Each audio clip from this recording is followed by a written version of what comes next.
Nintendo got us all by shadow dropping a Nintendo Direct Mini last Thursday, and it was pretty darn generous for a mini direct. The thing was almost a half hour long, and it showed off some exciting stuff. Like Xenoblade Chronicles Definitive Edition, a bigger look at Bravely Default 2, a huge slew of 2K game ports that are coming out this year, as well as more DLC for Pokemon Sword and Shield.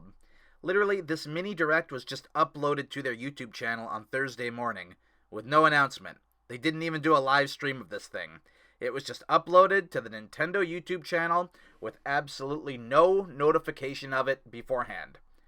So, that's why you never seen a live react from me in this moment, because this mini was never live to begin with.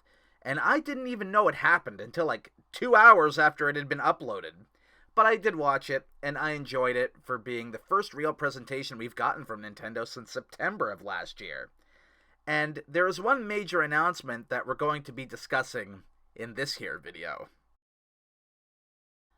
That announcement, of course, was the confirmation of our first character for the second Smash Ultimate Fighters Pass.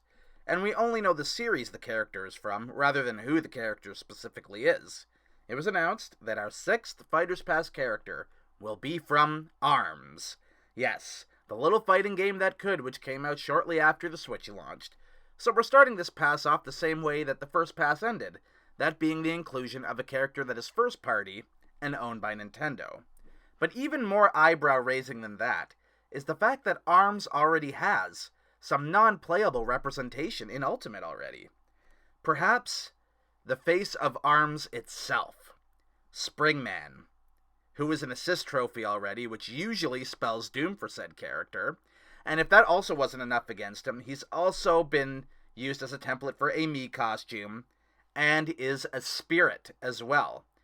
So you would think this would be a huge disconfirmation for said character, but is it really now? If Springman is made playable, then that opens a whole new can of worms, that maybe other assist trophies can be upgraded to playable characters in this season of DLC. Waluigi and Isaac in particular have their fingers crossed on that one. But I think if any upgrades are the most likely, those would be spirits being upgraded to playable characters. Spirits were this game's replacement for collectible trophies, which were used in previous other iterations of Smash. The reason being was that putting in glorified stickers of character artwork and basic renders were far easier to develop and include than a bunch of 3D models of about 1 billion different characters. And so they could also amass even more spirits in this game than they could ever possibly have ever imagined to include trophies. So, in the base game, there are 5 ARMS fighters who were included as spirits. The already aforementioned Springman, Ribbon Girl, who, might I also add, also has a presence as another template for a Mii costume, Min Min, Twintel, and Ninjara. So for Pandora's box to be open, one of these characters would need to be revealed as the playable ARMS rep in Smash. Because really, that's only a quarter of the roster. The other 10 characters in ARMS are not featured in Ultimate in any way, including 5 characters of the base roster, those being Master Mummy, Mechanica, Bite and Bark, Kid Cobra, and Helix.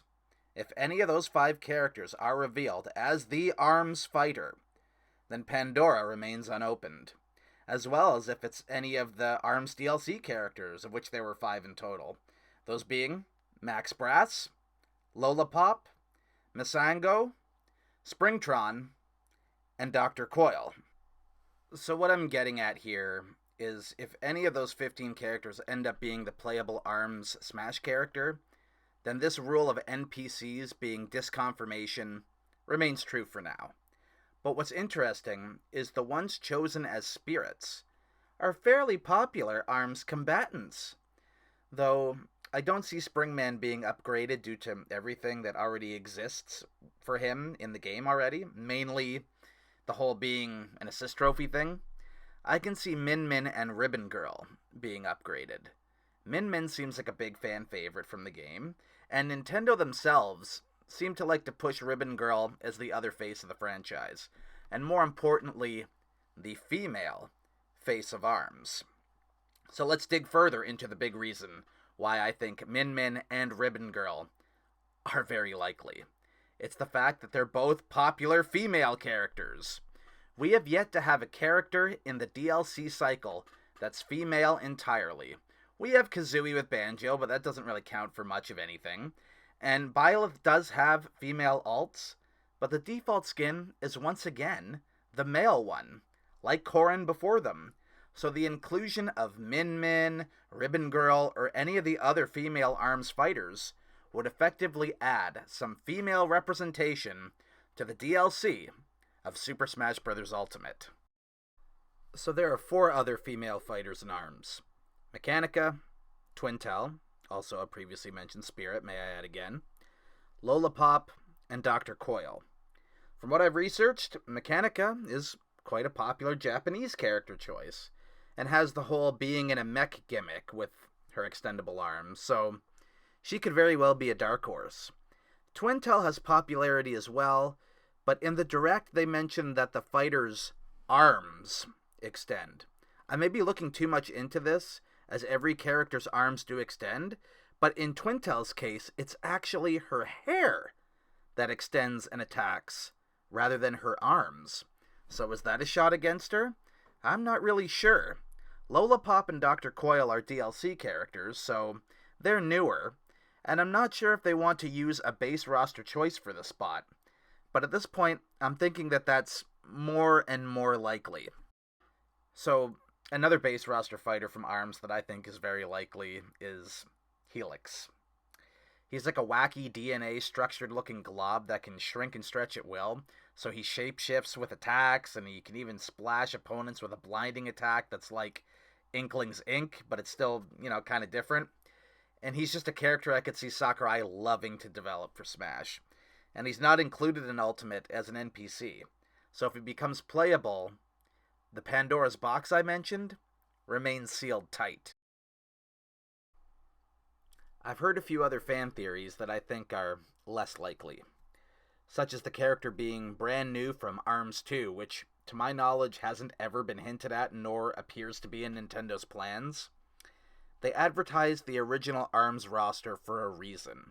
It's going to be one of the base characters, or ones they added as DLC, from the original game, rather than a new IP. They practically confirmed that in the announcement graphic.